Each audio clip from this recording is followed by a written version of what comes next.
Hello, everyone, and welcome back. I'm your host, Payman Ascari. Today we have an extremely special guest, Mr. Jesse Johnson. How are you doing, sir? I'm doing excellent, sir. How are you? I'm wonderful. Thanks for asking.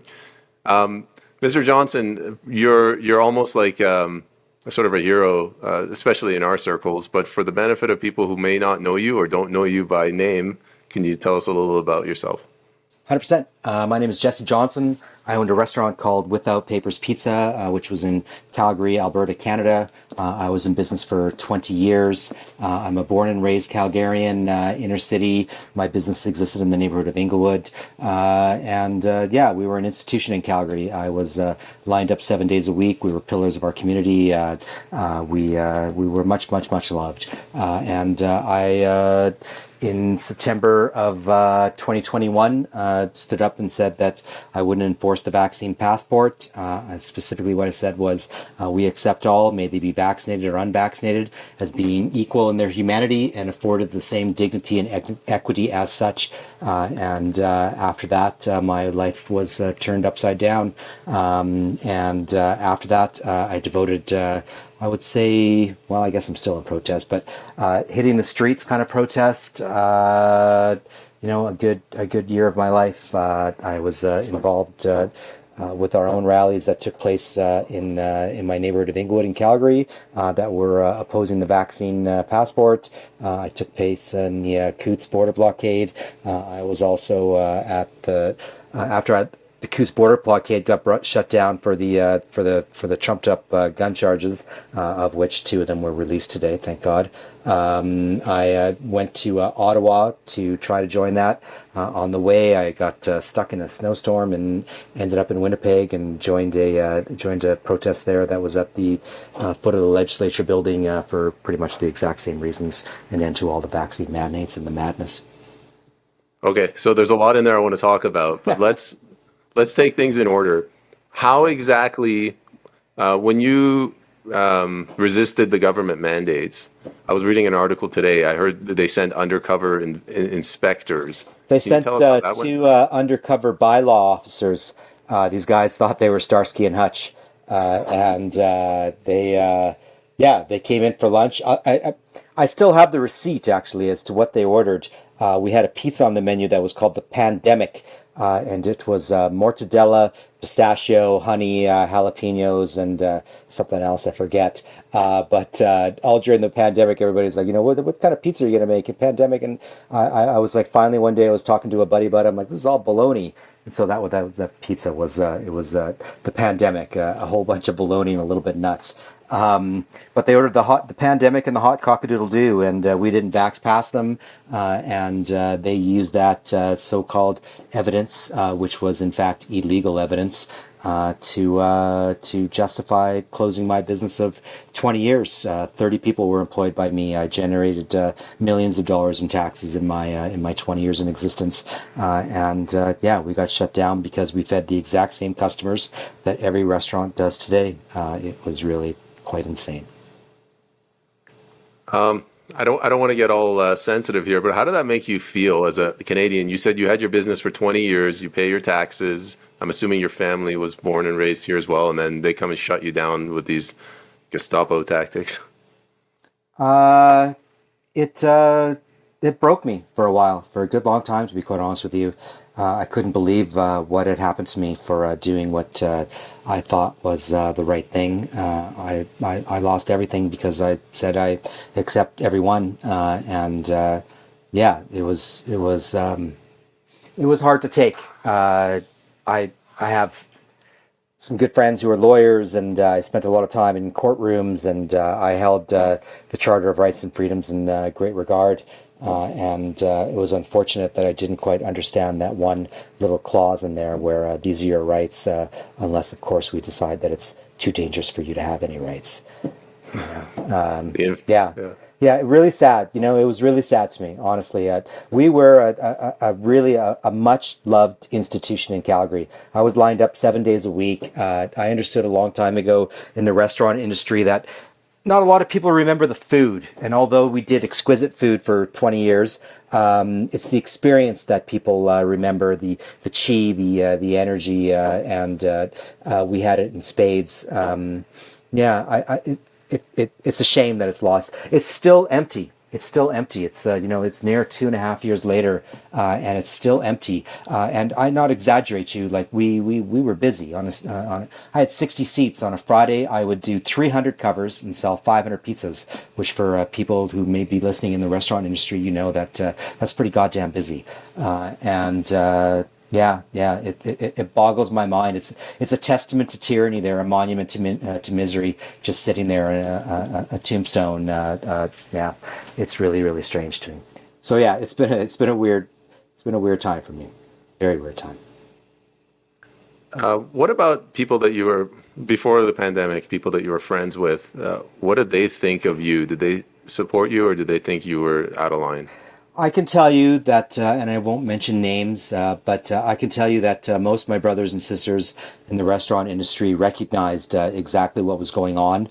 But there was an aura of fear that was omnipresent throughout society, and especially in our industry, which was held hostage by the government literally from day one when they took our customers away. If I was to guess, I would say that 90% of restaurateurs were like, this is insane. For 18 months, what they did was they likened going out to a restaurant akin to visiting a leper colony. They did that for 18 months, ridiculous mandate, stand up, put your mask on, sit down, take it off, just insanity, all of it, absolute insanity. And then at the very end, they told us that we have to tell our own customers, a significant portion of them, perhaps up to 25%, because I don't believe any of the goddamn numbers that they give us, but we had to tell 25% of our customers that they were too dirty to come in and eat. And I was like, what do you guys think is going to happen with these customers? What's the repercussions of this just insane? This is an absolute grotesque perversion of hospitality. But the reality is that by that point in time, every restaurant in Canada was now a slave to the government. They were indebted with demand loans, which were essentially forced upon us. They took our customers away and then just said, would you like this loan to stay in business? Sorry,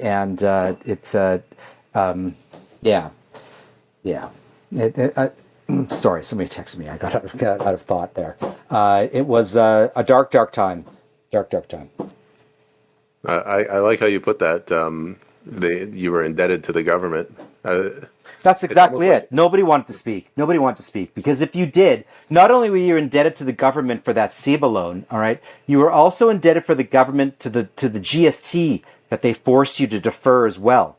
So essentially what they did at the beginning, so as a restaurant, you pay your business, you pay your GST every week, every month, every quarter, or whatever it is that you have arranged, right? But you pay the damn GST because they force you to collect it, right? What they did at the beginning of the apocalypse was tell everybody, like, listen, it's really tough times there for you right now because we just took away all your customers. So if you want to defer on your GST, we ain't going to charge you no interest on it, right? And so everybody's like, yeah, we're going to defer, and like miracle's going to happen. Sure enough, what happened was that you deferred your GST for a year and a half, and now you owe these motherfuckers $150,000 or whatever it is that you owed. If you owing money to CRA, you'd been better off if you owed it to the Hells Angels. At least they have morals and scruples and values. CRA will destroy you every single about you. They don't care nothing. No story that you tell them will satiate them, nothing. They will just destroy you. Everything that you have, they will take it from you and they will fucking sell it. They won't even do that because they're too lazy. They'll just take it from you and give it away to some goddamn person in Ukraine or something. Who the hell knows? Yeah. Yeah, with the CRA, you're guilty until you can prove you're innocent. There is no innocence with them, yeah. So all of these people, unfortunately, were, silent. And I don't know what it was specifically that caused me to speak out. When I look back on it now, you have to understand that I've replayed it in my mind a million times, a very unhealthy amount of times. Why did I do it? Why did I do it? Why did I do it? Why did I do it? That place meant more to me than, Well, it was very, very special to me. It was my every nuance. It was an expression of me, and it was my proudest achievement. It was supported two families. Yeah, it was a special place, and the loss of it has broken a little part of me. People that turned on me that were customers for 20 years and friends for 40 years and all this sort of stuff. Yeah, it's crazy. But I look back on it and think, like why did I do it? And it wasn't really one little thing, but it was essentially, it was psychological warfare that was perpetrated upon me. And I think the worst part was being awake, and knowing that it was all complete bullshit, and nobody else. It's just horrible. So at the end, I was like, so you now let me get this straight. You want me to stand at the front door of my own restaurant and turn somebody away because they're the exact same as me? Because what? You want me to turn healthy customers away because you say that they're diseased and nobody could see this? It blew my mind. It blew my mind. And, for a moment in time, I thought that perhaps, I was going to be able to wake everybody up on my own. And, it's a shame what's happened. You get, sometimes in life, you get backed into a corner and, you get pushed far enough and eventually you fight back. And I think that's what happened to me. I couldn't take it anymore. I literally thought that this was it, that I'm not going to be able to own this restaurant unless I take and do something that I don't want to do.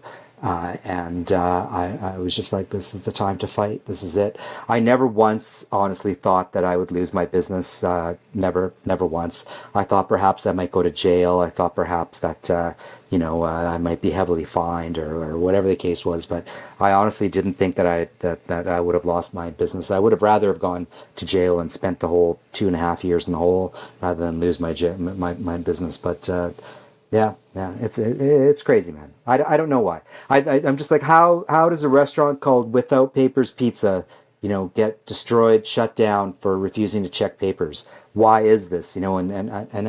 I've come to the conclusion that it's providence. And what the last 2.5 years has proven to me is that evil does exist in the world. I saw it firsthand and suffered underneath it, and it led me to believe that Jesus Christ is my Lord and Savior. And it was only in the darkness that I saw the light. Was there anyone else in your community, let's just say in Calgary, that stood up like you did? Nobody. Zero. Zero. In Calgary, nobody. Well, in all of Canada, I don't even know how many. I mean, there were all different levels as to what people stood up for, right? To me, I wanted to stand up, from day one, right? But I was chicken like everybody else, to be quite honest with you. And it wasn't until until the Vax passport that I was like, what? 2-tier society? I'm like, no, this is not the way it works. But I was the only restaurant that was shut down for it. And as far as speaking out against the vaccine passport, I'm going to guess publicly, 3, and non-publicly or quietly, 10. Not many. Everybody was scared, man. Everybody was scared. That was the weird thing about it, is that we kind of policed ourselves, like we were. I used to think about it like with the mask, right? And I used to go to these places and they were like so I'm just like, what? Like, why are you like this? You know what I mean? Like, you must know that this is like ridiculous, but they did it because of fear. Like, we all thought that, the cops are going to show up and, find us doing something human and then shut us down for being human. It was the darkest moment in time in my entire life, in my belief, in the history of Canada. So I'm actually over here in BC, and I BC think it too, was. sir. Sorry? I'm in BC as well. I'm in Windermere. Oh, okay. Sorry, I thought you were still in Alberta. No. My apologies. Sorry. So if you recall, if you were here at the time, I think it was 2021, right on New Year's, the Bonnie Henry came out at like, I don't know, 3 p.m. She's like, oh, we're canceling New Year's. So all of those Yeah. restaurants had to return the money. Was it That's like that in Alberta, or 100%. It or was exactly the same thing. Yeah. Complete bullshit. Complete bullshit, you know. And my biggest disappointment was just nobody spoke up. Nobody said anything. Nobody. And not only like the individual restaurateur, which I can understand, you know what I mean, because if you did, you would have suffered the retribution that I did. But the associations that purportedly defend us, nobody said nothing. Everybody just towed a line with the line, you know, and this fear mongering and gaslighting that went on. It was insanity, man, insanity. A friend of mine across the street owned a very popular, or still does own a very popular live music place in Calgary, and I don't know if you remember. I'm sure it would have been the same in BC, if not worse, with that witch of Bonnie Henry. But they at one point had declared that live music was dangerous, that singing was dangerous, playing guitar was dangerous, and dancing was dangerous, and singing was, yeah, and, you know, all of it. It was a repeat of Footloose. It was insane. And this man owned, you know, a live music venue. And I sat down with him one night, you know, as we were prone to do over a beer or two or four, and it was just like, you know, what? Do you understand what's going on here? Like, they literally said that what you love, what defines you, what you do for a living, your business, is killing grandma. You know, what like when are you gonna? And this, you know, this live music, they had there was no secondary income for this place. You know, for me, when they shut us down, like, so pre all this stuff, my income ratio was probably like 90% dine in and 10% takeout. You know, and all of a sudden you go to 100% takeout and evolve from there. But this place, you know, they nobody was going there for the food. They're going there to watch you know, the band and have a good time and have some drinks and stuff like that. So this place, you know, had no income during it. And then they literally like they destroyed him, you know. But nobody spoke out. The fear was crazy, man. And when I look back and I see these people now, you know, and I none of them want to talk about it. I'm just like, that's PTSD, man. Like, do you understand? Like, you don't even want to remember what happened, what you did, what you complied to, what you've propagated. You know, by it's just it's yeah, crazy time.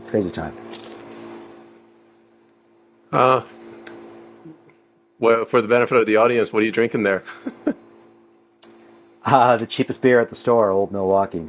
Oh, it's good stuff. Let's talk about Coots before we get. Actually, you know what? Tell us. Tell me why you went there, why you supported it, and the two that got released today, how that made you feel. First off, Jerry Morin, Chris Lysak, released today from jail. They took a plea deal, you know, after 2 years in prison to, you know, essentially what would have been, you know, fines. Literally spent days in solitary confinement, an absolute travesty of justice. And God bless them, and glad that they're free. The other two need to be free as well. The arson, pure disgrace, trumped up charges. What led me to go to Coots? So in January of 2022, I had made an oath to myself that every single day I was going to practice civil disobedience. And by the time the end of January came on, you know, the rumbling was spreading all throughout the land that a freedom convoy was taking place. And for the first time in a great long time, I, along with millions of other Canadians, had hope. And we thought that maybe reason was going to return to the world. I went to Golden, which is about an hour north of me, to meet them as they were from Vancouver there. And, you know, I mean, going to Ottawa, like, it's a long ways. And I had no idea what was going on. And so I sort of waited for a few days and waited and was anxious. And I also had my protests and other protests as I was joining in Calgary.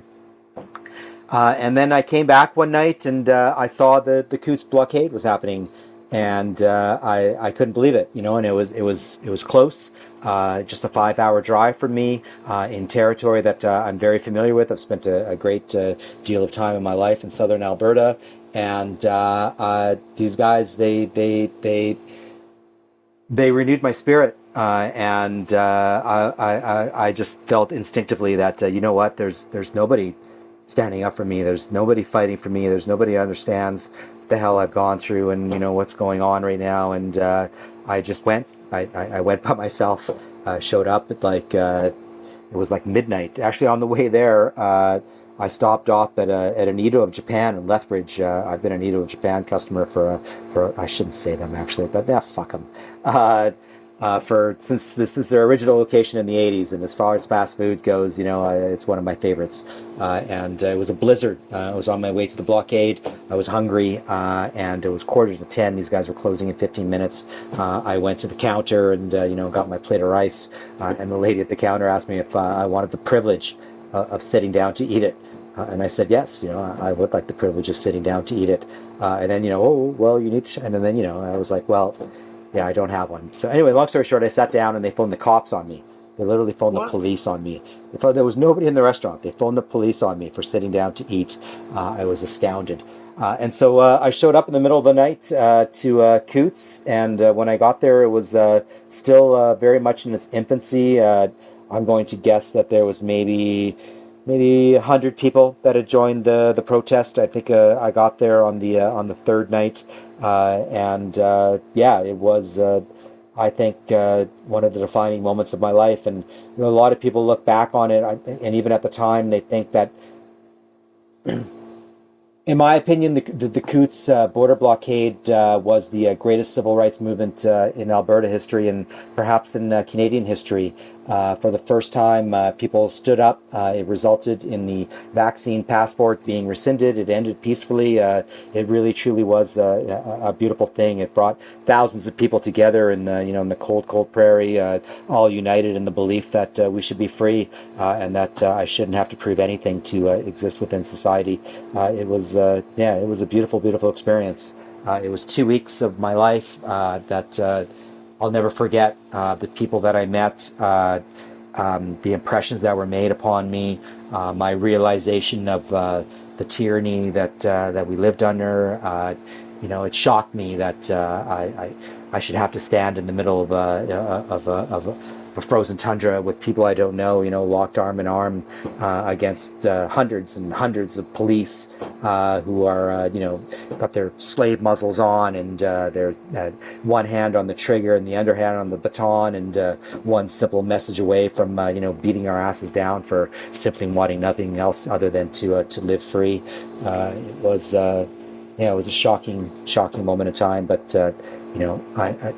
I'm extremely proud of it. Extremely proud of it. And it is my belief that had that blockade not taken place, that we could quite possibly, people would still be showing their QR codes to get a cheeseburger today. Going back to the Coots 4, sorry, I'm not very good with names, but do you think that was an attempt on the government to flex its muscles, or do you think they used it as a pretext to initiate the Emergencies Act? Both, I think. 100% that it was a false flag. The guns that they presented as evidence was a stock photo that was taken from a previous trial 2 months before, and possibly many others. I think that was to send a message to the people that this is the price that you shall pay for dissent. It was very effective, very effective. It essentially ended that blockade, and I think that's why it was ultimately carried out, and why these four, basically they were patsies. These poor boys. They did nothing more than I or many, or the 5,000 or 10,000 or 50,000 other people that joined that protest. They nothing, zero. These are. We look back on these times, and a lot of us want to say like, oh, let's just forget about it, move on. It was 2 years ago, and yada yada yada. But it was truly. It was traumatizing for a million Albertans were traumatized, and it was a million. It was. They introduced that passport, and many got vaccinated because of it. But I'm going to guess at the beginning of it that there was at least a million Albertans that refused it. And you live your whole life being equal, and all of a sudden, you're a second-class citizen that you're literally fearful for your right. It was a moment in time that should be a lesson to everybody. How do you think it got so bad? Like, do you think it was something failed in the government, or is this something that's built up over the last few decades? I mean, I don't think it was the government. I think it was the government above the government. How did it get so bad? I think that it exposed a weakness within all of us is fear. I think it exposed the vulnerabilities that this great medium of social media has brought upon us. How a message can be spread literally within seconds all over the world. The constant the money that I don't know. I mean, you look back on it, like, what do you think? Did you ever think that this would happen? It's insanity. What's more insane to me is that people haven't woken up to it yet, and realized that, the whole thing was a crock of shit. I don't know, man. I don't know.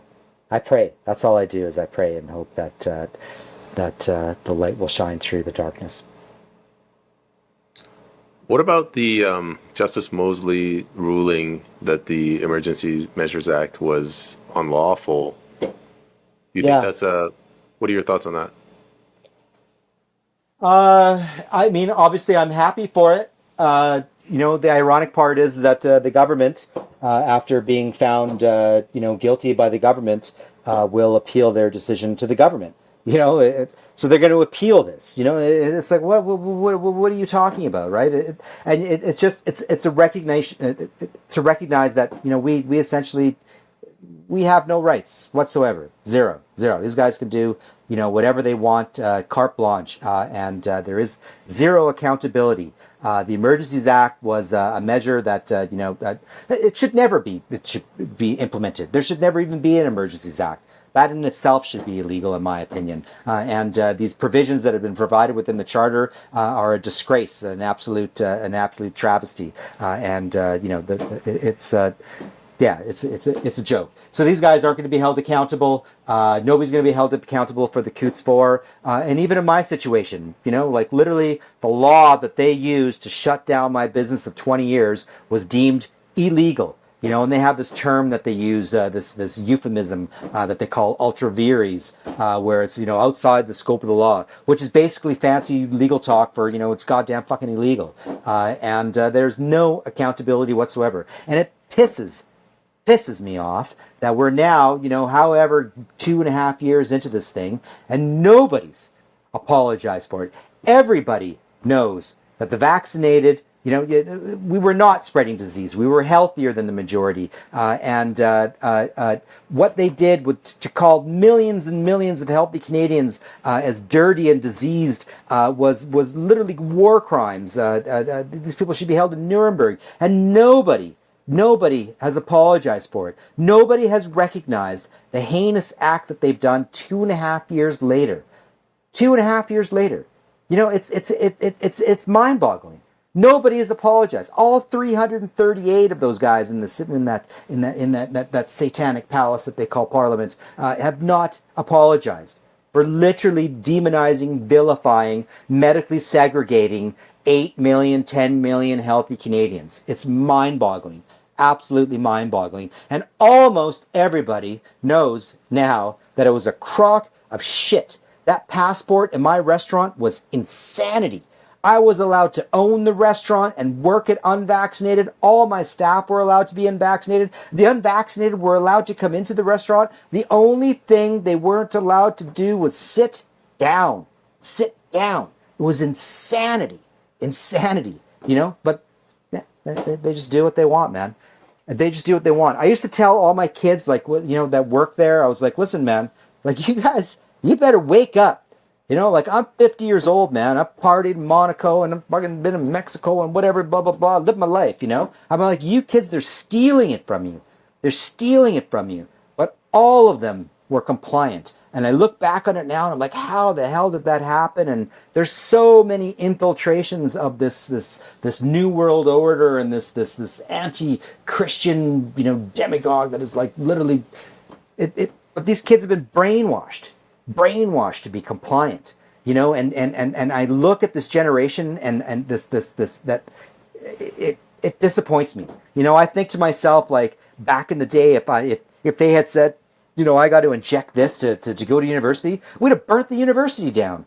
But this, you go to a university in Canada, you walk 5 feet in the door, and you can just see the agenda. There's a rainbow over here, and there's something about climate change over there, and there's some pink eye. It's crazy, man. It's crazy. It's crazy. There needs to be like a systematic overhaul of everything that we thought was just and real in this country. It's it's a shame, man.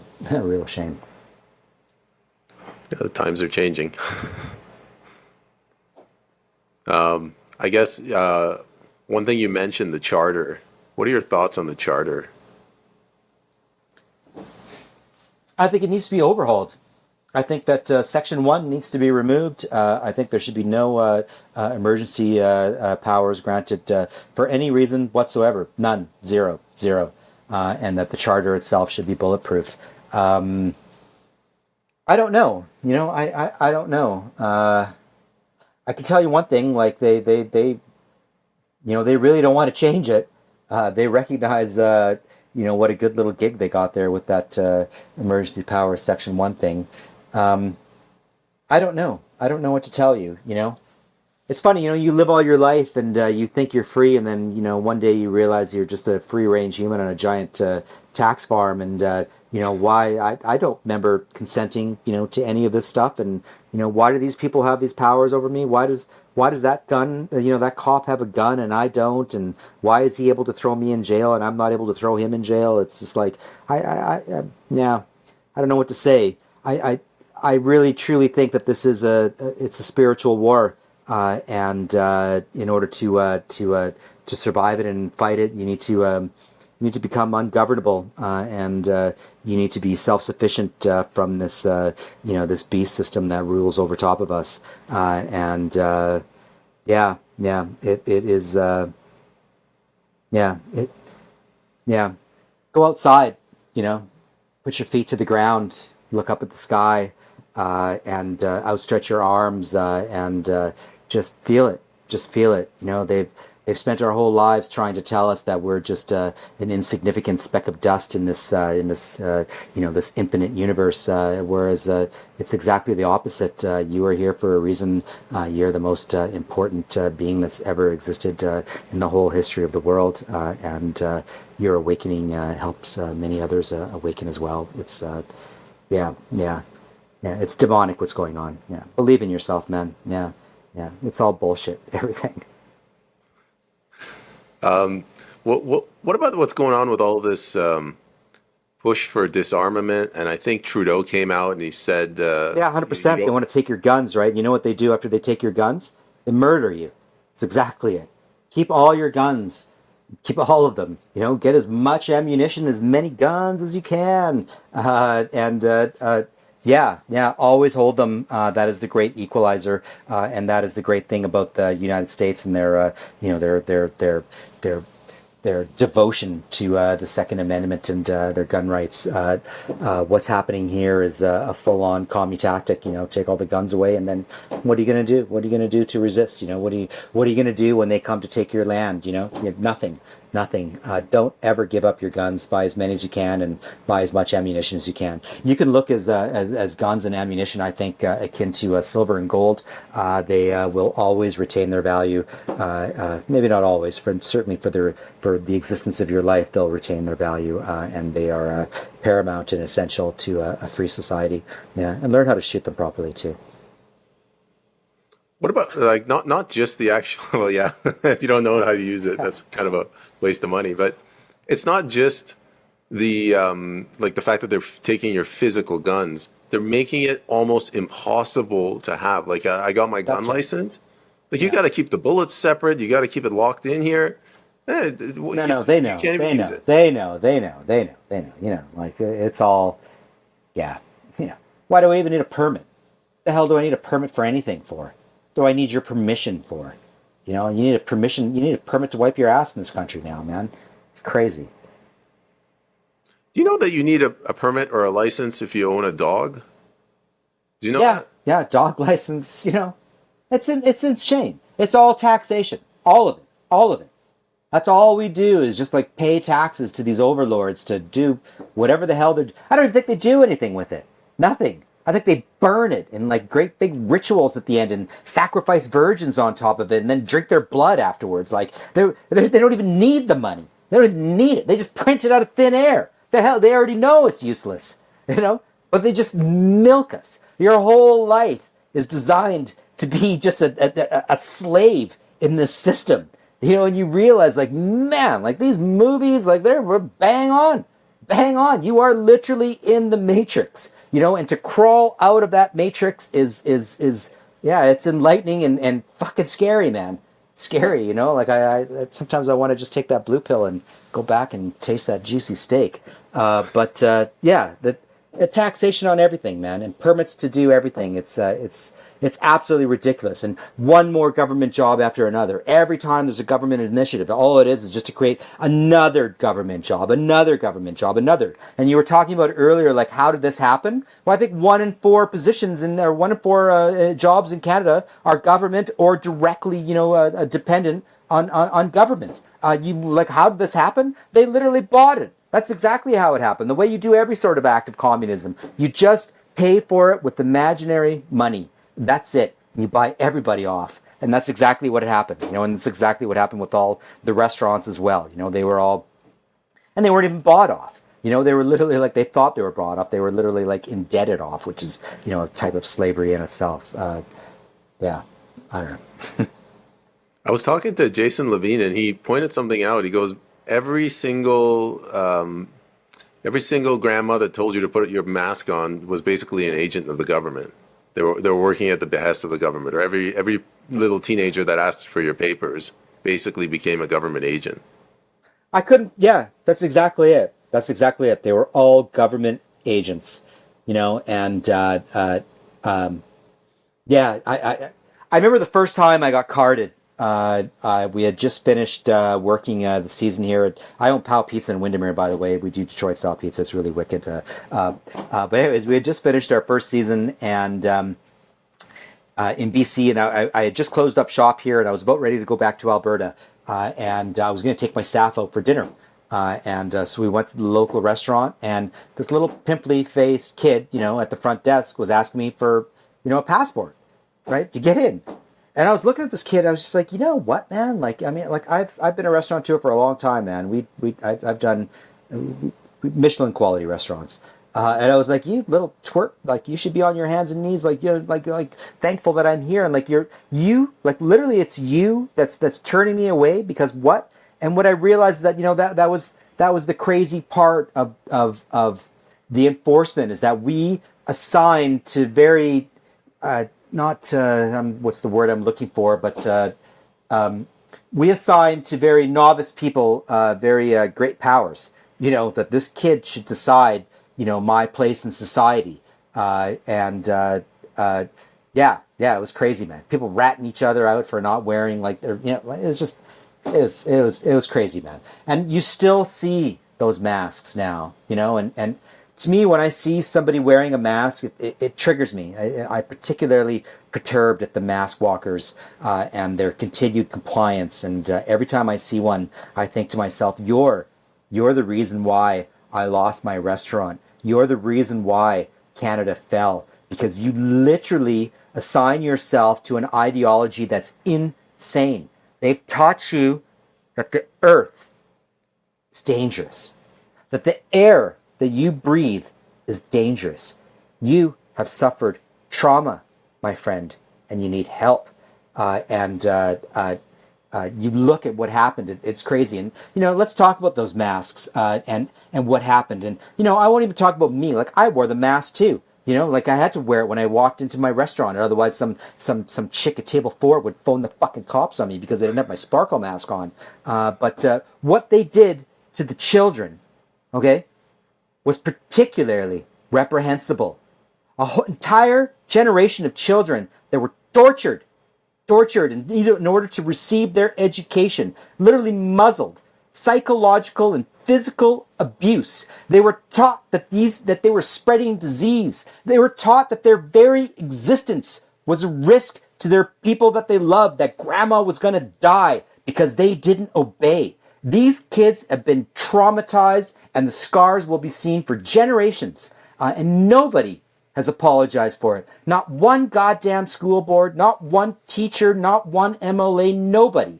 Our kids were tortured. And then on top of that, after that, they forced them to take these unnecessary, toxic, ineffective injections in order to continue with their education and participate in society or play hockey or whatever it was. Reprehensible crimes that should be punished in the most severe.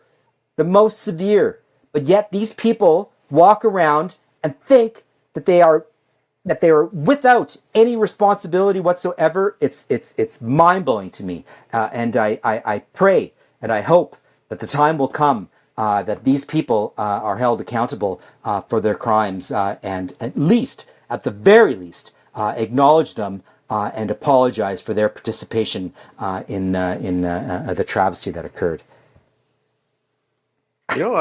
I could understand almost everything regarding the vaccine, but the one thing I didn't understand is if you're taking more than one vaccine, that's not a vaccine. If you're taking one every 6 months, no, I never really got a good answer for that. Did you get any when you confronted people? Oh, dude, that one used to blow my mind, man. When they said you got to get two, I was like, what? What? And everybody was like, oh yeah, we got to get two. And you remember what they did? They were just like, listen, bro. Like, there's a terrible thing going around here, so we're gonna inject you with this thing to protect you from this thing.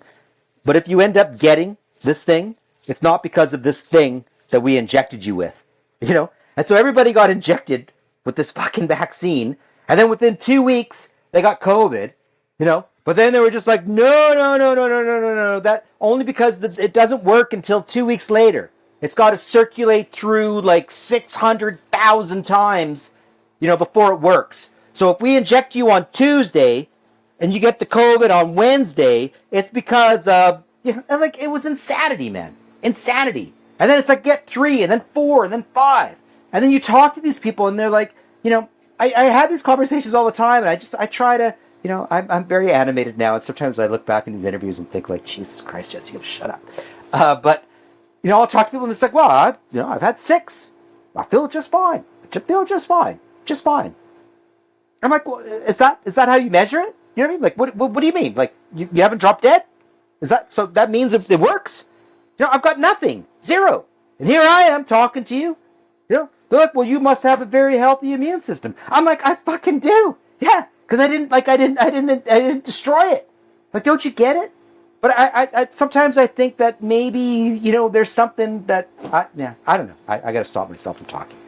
Yeah. Sorry, I keep winding you up. I got another question that might wind you up. Before this whole, so I started thinking, before this whole vaccine thing, pandemic thing, I never really got a vaccine. And it's not because I didn't believe in them. I was just too lazy or hungover to go. Yeah, fuck it. I don't want to go get this flu vaccine. Yeah, I'm not worried about the flu. Yeah, you're pretty hungover today. Yeah, flu sounds pretty good to me. Yeah. I know. And then you realize, you look back and you're like, they were all bad. It's not just that COVID vaccine, that shit. All of them. Every single one of them. All of them all designed just to sell you side effects and then the cures for them. Yeah. Anyways, go on. I cut you off. What would be my point? I guess my only point would be the only time I actually got shots, vaccines willingly, is when I was going to go to Southeast Asia. I'm like, I don't want to die of diarrhea. Yeah, I know, but those are all bullshit too. I went to Southeast Asia way back in the day and had to go get some shot for something. I don't even know what the hell it was, Took it stupidly, but you don't realize, oh, okay, so that's just the way it works. This is a global cabal, right? So they started over here, and then they know that, 2 million people go to Thailand every year from Canada or from wherever, and in order for them to get in, they're going to take this poison and this poison and this poison and this poison. And then they just get everybody eventually, There's nobody that's unvaccinated. Nobody. 2% of the population, I think, is unvaccinated. And they're all Mennonites, essentially, And the one beautiful thing that's happened from this tyranny that's been brought upon us is that there's a new generation of children who are growing up exactly as God intended them to be. Perfect. Every child that's born is born in the image of God and perfect. Why would you cripple them by injecting them moments after they're born or days after they're born, and not see, like, just leave them be. Leave them be. Your little baby isn't going to die of fucking, because she's doing, heroin with a hooker, with the whatever that damn that. It's crazy, man. Don't vaccinate your children for nothing. They're perfect. They're perfect. They're perfect images of God. This interview really took a turn for the medical establishment, but BC Provincial Bill 36, the Health Professions Act, Yeah. it's destroyed doctor-patient confidentiality. How do you feel about that? I'll be honest with you. I don't know a lot about the Bill C-36. I'll tell you what I do feel in terms of living in British Columbia is that every single hospital here is a loony asylum. You literally walk within 5 feet of the door. There's a chick at the front behind a sheet of plexiglass telling you to wear a slave muzzle to go in. I wouldn't go to the hospital here for any reason whatsoever. I have a hernia, and I'm secretly considering getting it taken out in a back alley in Cranbrook. Yeah. The health system here is it's bizarre, man. It really is bizarre. And the people that run it, and not only the people that run it, but the people that operate within it and just never question. It really, really shocks me. And I see these people. They come to my place, and I'll see them out in the street and stuff like that. And all of them are just like, yeah, those masks are fucking useless. They're absolutely useless. They're a detriment to your health. But they wear them every day. And I just think to myself, like, how do you go to work? Like, how do you go to work like that? I have so many nurses and that tell me, like, you know what, I took it because I wanted to work and shit like that. But after I took it, my menstruation or this or that or that or that or that. But yet they continue to work and stay quiet. Yeah, it's crazy. And I realize, like, well, that's essentially what these government jobs are. They buy compliance from everybody, and they make your life dependent on these extremely cushy jobs, and nobody speaks out. Yeah. Those the plexiglass whatever barriers they have at the counter. Yeah. That's all. I had a very famous video that got 500 million views. I saw that. Yeah, I just saw that right now on Reddit, and it's such a liberal site. Like they were all like, "Keith harassed that poor girl. She's traumatized," And I released like the longer version of that, and that was taken. That was like day 17 of my every day I'm going to practice civil disobedience thing. That was the first video I ever shot. The first video I ever shot. No kidding. And I think that it got 500 million views. I made $0 from it. But everybody's like, "Oh, that poor girl. That plexiglass." It just. I couldn't believe it. You'd look at people, they would stand behind it, and then the girl would be like, "Okay," and then you would come out from behind it, and then we would just like, "Hey, how you doing there, baby cakes?" You know what I mean? And then I'd give you my card or my money, whatever. It's just like, so what? What's it there for, right? Like, it's insanity. I think that secretly, like that Trudeau must have had all those plexiglass companies he owns, like shares in them or something. I have no idea, man. No idea. Yeah, that was like peak ridiculousness. Okay, I got another question for you. You said that you went out east. I think you mentioned you didn't make it to Ottawa for the protests. Tell me about the drive. I've driven across the country. I went to Ottawa as well. I like you, I got stuck in a snowstorm. What part of Canada do you think is the hardest, most dangerous for driving? I only made it to Winnipeg, and that was the first time that I had ever driven through the prairies. I can't say. It was. Well, actually, yeah. Outside Winnipeg was nah. It wasn't really that hard. I mean, for me, it was. I was driving, and I stopped in Winnipeg because the Trans-Canada used to go right through Winnipeg, and so rather than take the ring road, I was like, what, I'm gonna drive through it because I'd never been to Winnipeg before, and it was really like it was a blistering snowstorm that night, and I was driving down the middle of Winnipeg, and all of a sudden I saw the legislature building, and I'd never seen it before. And I was like, oh, wow, what an incredible building, yeah, that's beautiful. And then all of a sudden I noticed, I was like, wow, what's those tractors doing there, and oh, what those truckers doing there? And I got out and I said hi, and, I was like, my name's Jesse, and blah, blah, blah, I own this restaurant. And they're like, yeah, we saw you. And next thing you know, they had given me a trailer to sleep in. And yeah, I stayed there for a week. Winnipeg in itself, I was a little bit disappointed, not so much with the city or the weather, although it was, I think, the coldest week of my life there.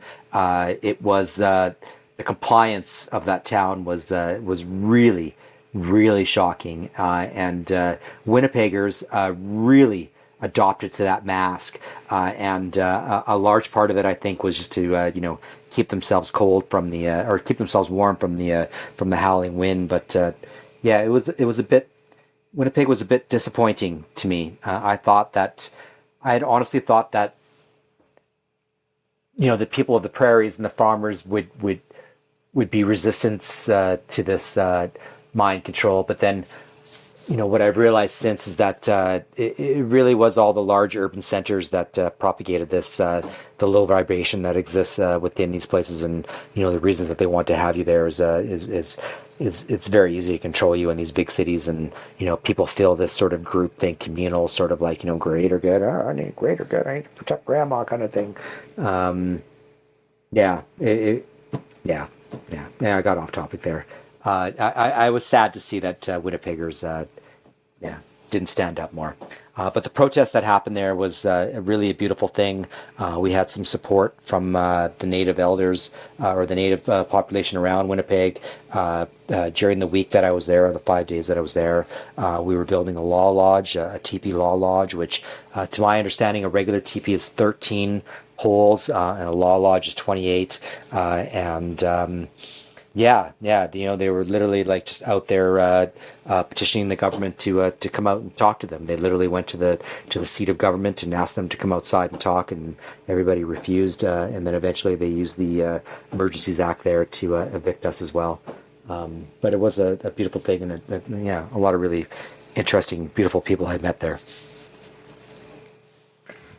Do you get the sense that there is a massive divide between the urban centers and the countrysides, and the urban centers have just contempt? It's not dislike, disdain, hatred. It's contempt.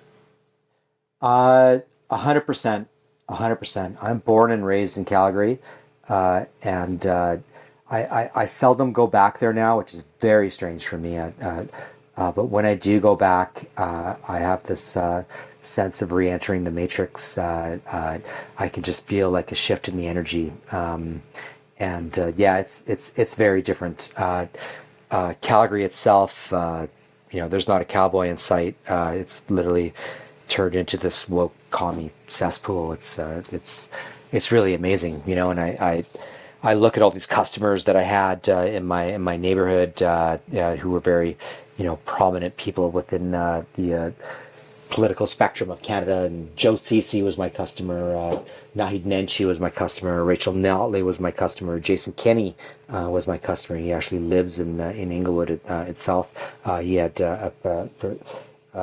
he'd like to come in and get drunk on Saturday afternoons and leave before service kind of deal. John Carlo Carra was my customer. I don't know what happened or when it did happen in Calgary, but this woke liberal mind disease literally infiltrated the entire city. There's not a cowboy to be seen for miles. That's a shame. Jesse, we're approaching the 1 hour mark. I always ask my guests if they can leave my viewers with a message of optimism and hope. Like, what would you say to your Canadians? I would say that don't give up hope The Lord works in mysterious ways. And every day, somebody wakes up, and once you see the light, you never go back to the darkness.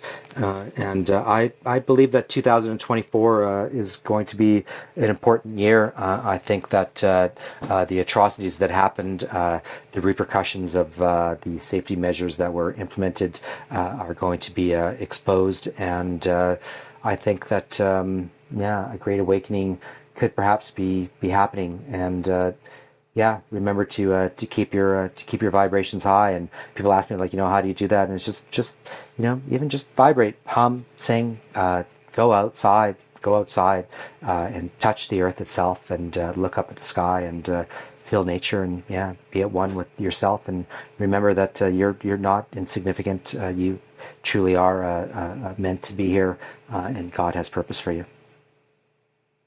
And do you want to do a plug for any of the restaurants you own?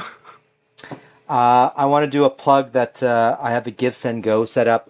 I'm currently suing I'm suing the province. Well, anyways, I have a civil suit. Province of Alberta, AHS, City of Calgary, AGLC, many more.